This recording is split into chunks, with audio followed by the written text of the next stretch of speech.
here in the Maryland room just before Pam Geller's big event, which I'm on time for this year. Miracles happen. And I'm sitting here with Samuel Settle, actually. I'm sitting on the floor. He's on his chair. And he has on a Huckabee 2010 button. And I have not seen one before. Sam, why is Huckabee the man in 2012? Well, I really like his stance on Israel. I think he's one of the best supporters of Israel we have right now as presidential candidate.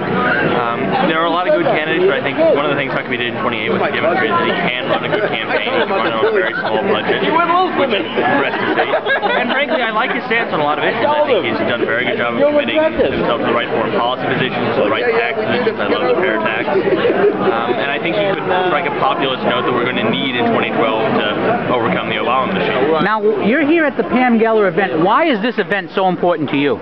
Well, because I think the greatest, the only real existential threat to Western civilization at the moment is Islam.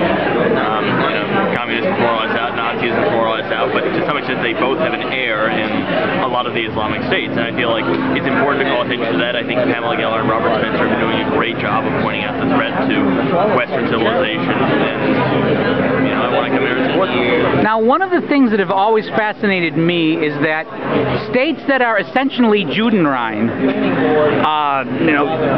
that ban Jews cannot safely live in them, call Israel an apartheid state where Arabs and Palestinians live and prosper. How does the media manage to wrap its head around such a weird bit of reasoning? Well, I mean, I think the anti-Semitic worldview, which is prevalent throughout the Arab world, is essentially conspiracies.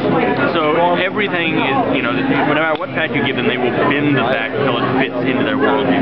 Actually, there's a great book by Dr. Daniel Pipes, who's another excellent writer on the subject called Conspiracy, where he traces kind of the legacy of anti-Semitism.